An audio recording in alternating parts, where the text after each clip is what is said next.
Hello students, আশা করি প্রত্যেকে খুব ভালো আছো। আজকে একটা ইম্পর্টেন্ট টপিক নিয়ে এসেছি তোমাদের সামনে। দেখো, লেখা আছে সরকারি চাকরি পেতে কিভাবে নিজেকে প্রস্তুত করবে। নিজের প্রস্তুতিটা খুব দরকার। সরকারি চাকরি সবাই পেতে চায়, কিন্তু কেন সবাই পাচ্ছে না? এটাও তো একটা বড় প্রশ্ন চিহ্ন প্রত্যেকের কাছে। প্রত্যেকের মনে হয় আমি আমার বেস্টটা দিচ্ছি, কিন্তু তারপরেও এত বেস্ট সব কিছুতে হওয়ার পরেও কেন আমি চাকরিটা পাচ্ছি না? লাস্ট মোমেন্টে এসে কেন পয়েন্ট সামথিংয়ের জন্য আমি পাস করতে পারছি না? তার নিশ্চয়ই কিছু কারণ রয়েছে যার জন্য এই জিনিসটা তোমাদের অনেকের সাথে প্রতিনিয়ত হচ্ছে। তো কিভাবে নিজেকে প্রস্তুত করব, নিজের প্রস্তুতিটা কিভাবে আরো বেটার করা যায়, সেটা কিভাবে বুঝবে? কোন একটা জিনিসের প্রস্তুতি মানে সম্পূর্ণরূপে প্রস্তুতি। আমরা অনেকেই মনে করি যে আমরা তো সব রকম প্রস্তুতি নিচ্ছি, তারপরেও হচ্ছে না, কোথাও কমপ্লিটনেসটা আসছে না, ইনকমপ্লিট থেকে যাচ্ছে। তার জন্যই কিন্তু সফলতাটাও সম্পূর্ণভাবে আসছে না, সেটাও ইনকমপ্লিট থেকে যাচ্ছে। প্রথমেই তোমাকে যেটা দেখতে হবে সেটা হচ্ছে তুমি কোন পরীক্ষার জন্য নিজেকে প্রস্তুত করতে চাইছো। তুমি যে পরীক্ষার জন্য নিজেকে প্রস্তুত করতে চাইছো, প্রথমেই দেখো সেই পরীক্ষার সিলেবাস কি আছে। সিলেবাস যা আছে তার মধ্যে তোমার পজিটিভ সাবজেক্ট কি আছে, নেগেটিভ সাবজেক্ট কি আছে। পজিটিভ সাবজেক্ট, নেগেটিভ সাবজেক্ট মানে হচ্ছে প্রত্যেকেই যে সব সাবজেক্টে দক্ষ তা কিন্তু নয়।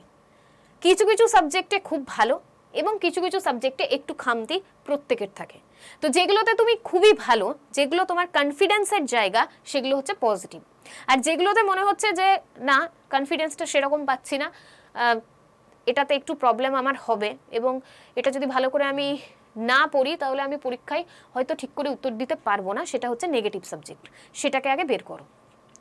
পজিটিভ সাবজেক্ট যেটা তোমার অলরেডি জানার জায়গা, যেটা তুমি অলরেডি বোঝো, সেটাতে তোমাকে বেশি খাটতে হবে না, কারণ সেটাতে অলরেডি তুমি কনফিডেন্ট। যেটাতে একটু একটু তুমি ব্যালেন্সড পাচ্ছ না, তুমি ব্যালেন্স যেখানে পাচ্ছ না সেই জায়গাটাতে তোমাকে খাটতে হবে। তো সেই জায়গাটা আগে চিহ্নিত করে নাও। চিহ্নিতকরণের পরে এটার উপরে প্রথমে তুমি ওয়ার্ক শুরু করো।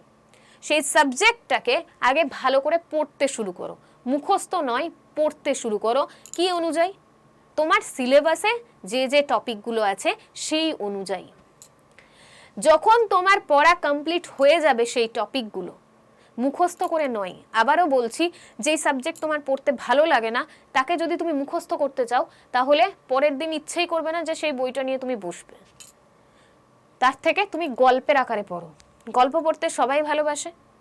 আর তার থেকেও বড় কথা হচ্ছে নিজের মাইন্ড সেট করো যে সাবজেক্টটা ভালো, একবার পড়ে দেখি। সাবজেক্টটা নিজের মনে মনে নিজেকেই বলো, সাবজেক্টটা খুব ভালো, সাবজেক্টটা আমি একবার পড়ে দেখি, আমার ভালো লাগবে। তুমি যদি নিজের মনকে এটা 10 বার বলো, তাহলে দেখবে সত্যি সেই সাবজেক্টের প্রতি তোমার একটা ইন্টারেস্ট তৈরি হয়েছে। কারণ সাইকোলজি এটাই বলে যে আমি আমার মনকে যা বোঝাবো, আমার মন সেই অনুযায়ী কাজ করবে। তো সাইকোলজির দিক দিয়ে যে সাবজেক্টটা তোমার ভালো লাগছে না, তুমি সেটাকেও পজিটিভ হিসেবে নাও। নিজের মনকে বোঝাও যে ওটাও আমার কনফিডেন্সের জায়গা, আমি ওটাও পারবো, আমি ওটাও ভালোভাবে পড়বো এবং ওটাও আমার ফেভারিট। তুমি এটা নিজের মনকে যখনই বুঝিয়ে নেবে, তখন দেখবে সেই সাবজেক্টটাও কিন্তু তোমার ফেভারিট হয়ে গিয়েছে, তোমার পড়তে ইচ্ছে করছে। তো গল্পের আকারে পড়ে নাও। পড়ে নেওয়ার পরে তোমার যেটা পজিটিভ জায়গা ছিল সেটা, আর যেটা নেগেটিভ থেকে তোমাকে পজিটিভে কনভার্ট করতে হয়েছে সেটা, এই দুটোর উপরে কি করবে? এই দুটোর উপরে তুমি মক দাও। যখন কমপ্লিট হয়ে যাচ্ছে তখন তুমি মক দাও।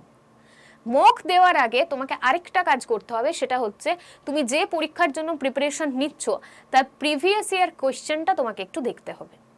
যখনই তুমি প্রিভিয়াস ইয়ার কোয়েশ্চেনটা দেখবে, তখন তুমি এর টাইপগুলো বুঝে যাবে। ঠিক আছে? তুমি তখন এর টাইপগুলো বুঝে যাবে। প্রত্যেকটা চ্যাপ্টার, প্রত্যেকটা সাবজেক্টের চ্যাপ্টার ওয়াইজ টেস্ট হয়, সেই চ্যাপ্টার ওয়াইজ টেস্ট দাও।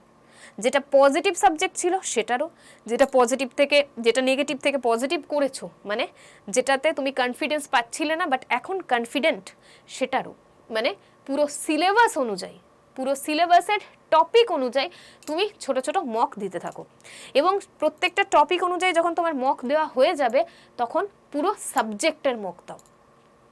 পুরো সাবজেক্টের মক যখন দেওয়া হয়ে যাবে, তখন ওভারঅল যে সিলেবাস আছে প্রত্যেকটা সাবজেক্ট মিলিয়ে, তার একটা ফুল লেন্থ মক তুমি দিয়ে দাও। সেখান থেকে তুমি বুঝতে পারবে যে তুমি কত নাম্বার পাচ্ছ আর কোথায় পিছিয়ে আছো। দেখতে পাচ্ছ কিভাবে পড়ছো, সেটা খুব ইম্পর্টেন্ট। কেউ সারাদিন 10 ঘন্টা পড়ছে, তারপরেও কিছু করতে পারছে না। কেউ সারাদিনে 2 থেকে 3 ঘন্টা পড়ছে, কিন্তু তার চাকরি হয়ে যাচ্ছে। এটা কেন হয়? কারণ তুমি 10 ঘন্টা মুখের সামনে বইটা নিয়ে বসে আছো, তোমার পড়াতে মনই নেই। যে 2-3 ঘন্টা পড়ছে, সে সিরিয়াসলি ওই 2-3 ঘন্টা বইয়ের মধ্যেই মনোনিবেশ করে আছে, সলিড পড়ছে। কিভাবে পড়ছো সেটাও ম্যাটার করে, তোমার পড়ার স্ট্র্যাটেজি কি হবে সেটাও ম্যাটার করে। তোমার পড়ার স্ট্র্যাটেজি হবে তুমি প্রত্যেকটা টপিককে ছোট ছোট অংশে ভেঙে নাও। প্রত্যেকটা টপিক ছোট ছোট অংশে ভাঙার পরে সেগুলোকে আগে কমপ্লিট করো। ছোট ছোট অংশ জুড়ে জুড়েই কিন্তু একটা পুরো চ্যাপ্টার দেখবে কমপ্লিট হয়ে গিয়েছে। তো তুমি যদি এরকম ভাবে পড়ো তাহলে তোমার পড়াও কমপ্লিট হবে, পড়াটা বুঝেও পড়া হবে, এবং মক যখন দেবে তখন দেখবে তোমার স্কোর কিন্তু ভালো আসবে।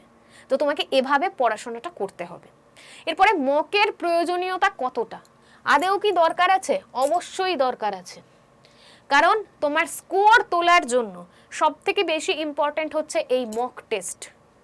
সেটা টপিক টেস্ট হতে পারে, ফুল লেন্থ মক টেস্ট হতে পারে, প্রিভিয়াস ইয়ার কোয়েশ্চেনের উপরে মক টেস্ট হতে পারে, কিন্তু অবশ্যই তোমাকে মক টেস্ট দিতে হবে। তুমি যত বেশি মক টেস্ট দেবে তুমি নিজের খামতিটা তত বেশি বুঝতে পারবে আর তাকে রেকটিফাই করতে পারবে।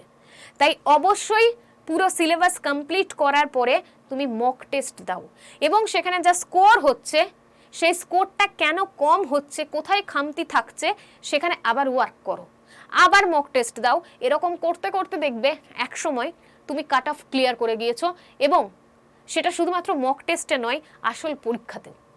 যদি এরকমভাবে প্রিপারেশন নিতে পারো তাহলে তোমাকে কেউ আটকাতে পারবে না।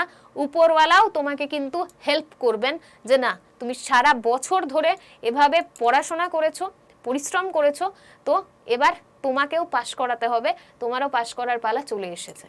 যদি নিজের খামতিগুলোকে ঢেকে নিতে পারো, যদি নিজের খামতিগুলোকে রেকটিফাই করে নিতে পারো, তাহলে তোমার প্রিপারেশনও কমপ্লিট হবে। এখন যেটা মনে হচ্ছে যে আমি তো কমপ্লিট প্রিপারেশন করছি, তাও কেন এরকম হচ্ছে?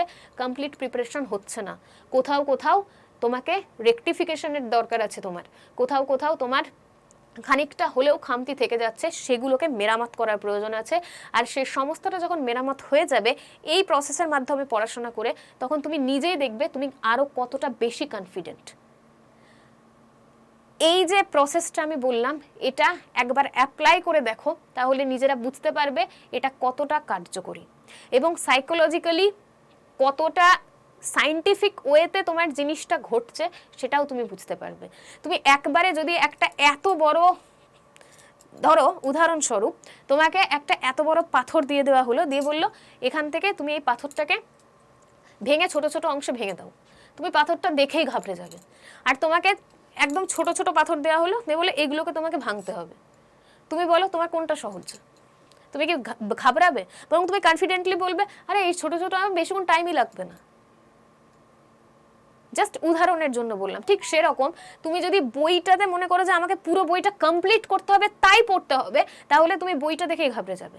কিন্তু যদি মনে হয় যে বইয়ের ভিতর যেটুকু চ্যাপ্টার আছে আমি সেটা আস্তে আস্তে পড়বো, যতটুকু পড়বো দেখি বইটার মধ্যে কি আছে, বোঝানো কি হচ্ছে, আমি সেটা বুঝে পড়বো, কমপ্লিট করার দরকার নেই, জিনিসটা বোঝার জন্য পড়বো, তাহলে পড়াটা অনেক সহজ হয়ে যাবে। যদি কেউ মনে করো মুখস্থ করব, তার কাছে খুব কঠিন লাগবে পড়াটা। কেউ যদি মনে করো আমি বুঝে পড়বো, আমি গল্পের আকারে পড়বো, আমি জাস্ট যেমন সিনেমা দেখি, সিরিয়াল দেখি, সেই জিনিসটা আমার মাথার মধ্যে থাকে, এটাও আমি সেরকমভাবে পড়বো যাতে আমি বুঝতে পারি জিনিসটা, আর বুঝতে পারলে আমার মাথায় এমনিই থাকবে। যদি সেভাবে তুমি পড়ো তাহলে কিন্তু তোমার পড়াটা তোমার মনে থাকবে।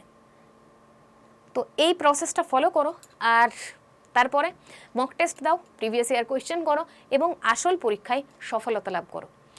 এরকম আরও বিভিন্ন বিষয়ের উপরে এরকম ছোট ছোট টাইপের ভিডিও তোমরা পেতে থাকবে। চ্যানেলটা সাবস্ক্রাইব করে নিও, বেল আইকনে ক্লিক করে দিও, এবং এই যে প্রসেস তোমাদেরকে বললাম এই প্রসেসের উপরে তোমরা নিজেদের পরিশ্রমটাকে কাজে লাগাও এবং সামনে সফলতার পথে এগিয়ে যাও।